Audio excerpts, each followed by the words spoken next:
Hello, everybody. Thank you for tuning in to the Liberty Report.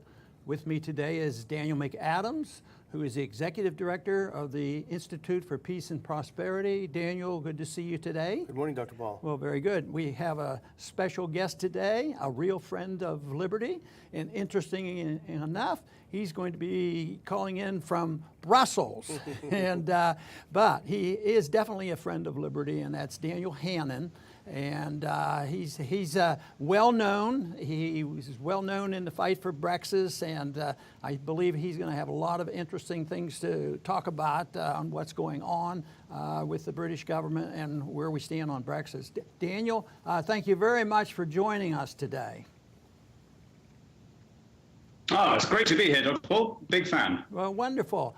Let's start off. I did see a recent article that you wrote, and you're a professional writer, and you do so well.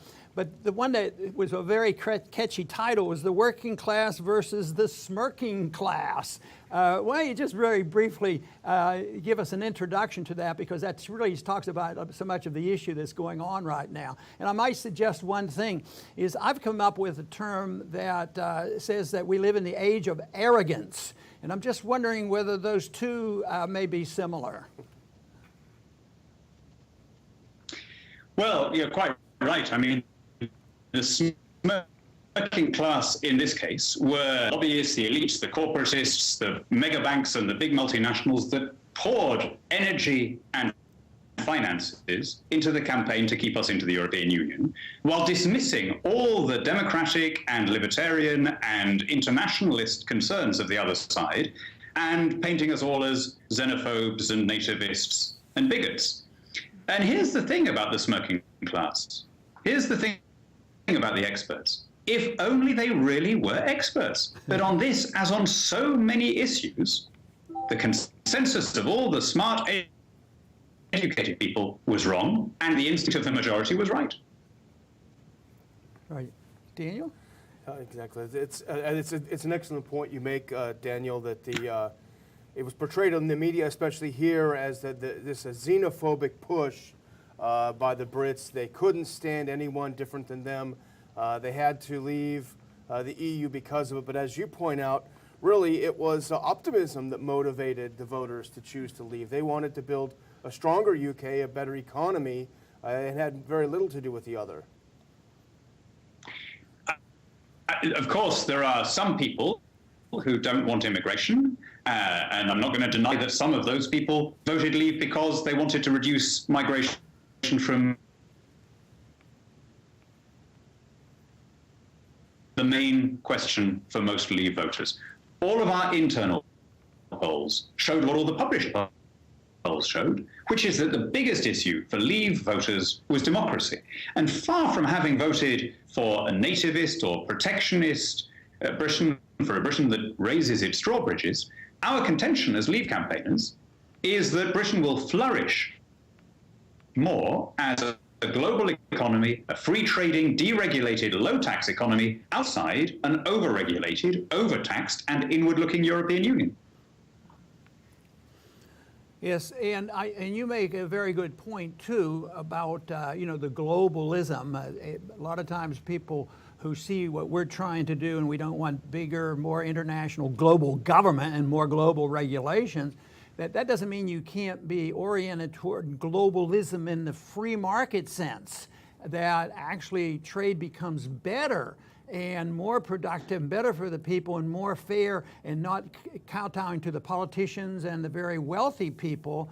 And I think that is so much the point. And I also see some of this free trade that I believe is good free trade and globalism is the moral right of an individual to spend his or her money the way they see fit, which means that people make the choices rather than some bureaucrat writing regulations. And then when it came to the story about how Brussels write the regulations in gross detail for the various countries, and the British people finally said, why is it that they're doing this? And they were delighted to respond to your efforts and others to say that enough is enough and we need to break away from this tyranny coming from the European Union.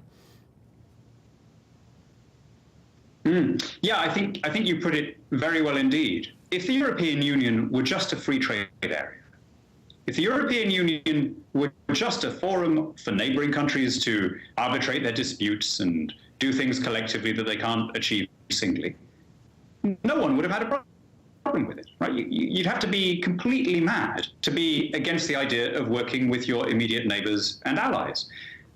Our problem with the EU is that it presumed to regulate almost everything. There was virtually no field of public or private life that wasn't on some level touched by Brussels regulation. Britain is an internationalist country. We're an outward-looking people.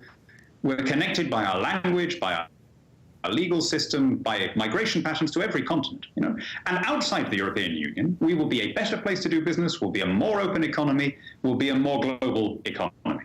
And I will make a bet with you now. Actually, I'm sure you wouldn't take this bet, but I'll make a prediction for liberty-minded viewers that there will be a genuinely trade agreement between the UK and the US that doesn't work for the interests of big corporates, but that works for consumers on both sides of the Atlantic, long before there is any free trade deal between the US and the European Union.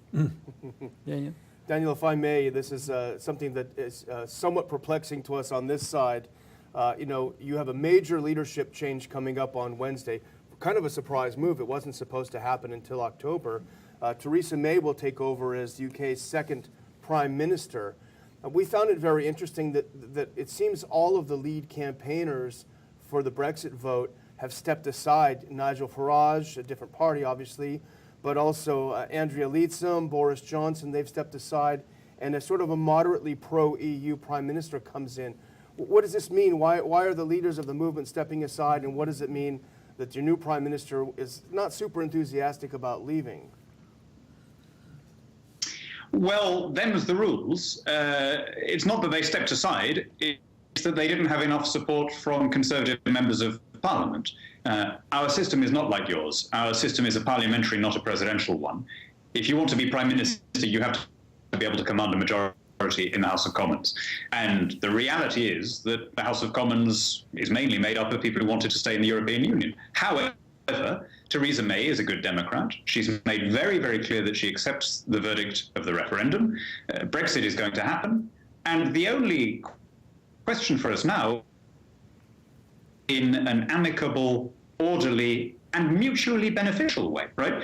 I want Brexit to be done in a way that brings advantages to us, but that also brings advantages to our friends and allies in Europe. We have a continuing, permanent interest in their prosperity. The last thing we want to do is to leave the EU in a way that might, for example, trigger another crisis in the Eurozone. So we need to get this right in a manner that maximizes the advantages to both sides. And I think Theresa May will do that.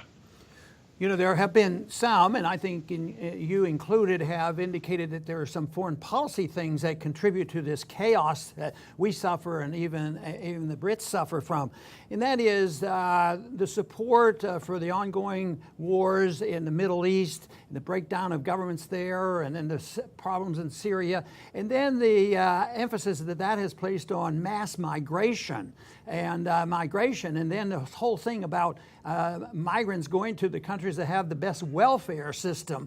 And the people naturally, I think, would get annoyed with this, especially if the country and the world are dealing with an economic system that really isn't a viable system, and there's a lot of debt and a lot of bankruptcies here and a lot of pressure. It's very easy for people to get annoyed and also leap over to maybe supranationalism, saying, it's all their fault. But I think recognizing that foreign policy and migration and the breakdown of so many systems in the Middle East certainly contribute to some of the frustrations that the people feel. I think that's true. I mean, look, I'm a very limited government guy, as you are. But the core traditional functions of any state are, first of all, to maintain the integrity of the national territory. In other words, to be able to decide who comes in and who doesn't, and whether they're doing so legally and on what terms and what benefits they can claim. And secondly, to control the economy, or at least to arbitrate it as the referee. Now, what we've seen in the European Union is two disasters: the Schengen area, which abolished the frontiers, and then the Eurozone. Both of these have worked very, very badly. And I think that's served to discredit the whole European project in the eyes of a lot of Europeans. And it made people in Britain think, you know, we can do better without this. We can do better running our own affairs. Daniel. On the same topic of foreign policy, Daniel, now you've been, I think, very sensible and a realist when it comes to foreign policy. You've opposed the adventures in Libya. You certainly came to oppose the Iraq adventure. My guess is you're casting a skeptical eye on the whole Syria overthrow process. But isn't it somewhat ironic that the regime change project for Syria that produced this mass migration problem possibly fueled, to a degree, as you mentioned earlier, this desire to separate from the dictates of Brussels? It seems like Merkel and company shot themselves in the foot with this one. I was against the Iraq war at the time. I don't think I always go as far as the good doctor on foreign policy. I mean, I'm glad that you guys joined the Second World War in our defense, and I'm glad that we won the Cold War, but I was certainly against the Iraq intervention. I don't think that this refugee crisis is just about foreign policy. I think there's something else going on. Migration of peoples made possible by rising wealth and rising access to technology. I spent part of last summer volunteering in a hostel for underage migrants in Italy, people who just crossed the Mediterranean from Libya. And what was very striking is when you saw people disembarking, the first thing they would do is ask whether there was Wi-Fi, right? They had smartphones. Now, these were people who were coming from great poverty, but the smartphone was what made the journey possible. It allowed them to access credit, it allowed them to plan the journey, it allowed their relatives to send things to the people that they needed to get them through. In other words, this rising technology has made possible these mass journeys, these transcontinental journeys, that the grandparents of these boys, you know, living on subsistence agriculture, couldn't have contemplated. So wars or no wars, the world is going to be facing massive population movements. And one of the issues that we need to determine is how we regulate those popular flows in a way that are fair. You know, we live in an imperfect world. You're right about the people shopping for welfare. You know, I mean, all sorts of libertarians would say, well, of course, in a perfect world, there'd be a different benefits model, and then we could have open borders. But that's not the world we live in. And until we do live in that world, or unless we live in that world, we're going to have to do something about determining who can come in and who can't. Oh, very good. Daniel, we have a couple minutes left, but we're going to have to cut it off because our communications aren't real good. I believe this is a great interview and a great discussion. I wish we could keep going on, and maybe we can get back together again. But I want to thank you very much for being with us today. Thank you. Appreciate that. And I want to acknowledge to our audience, I appreciate very much for you joining in as well. Please come back to the Liberty Report soon.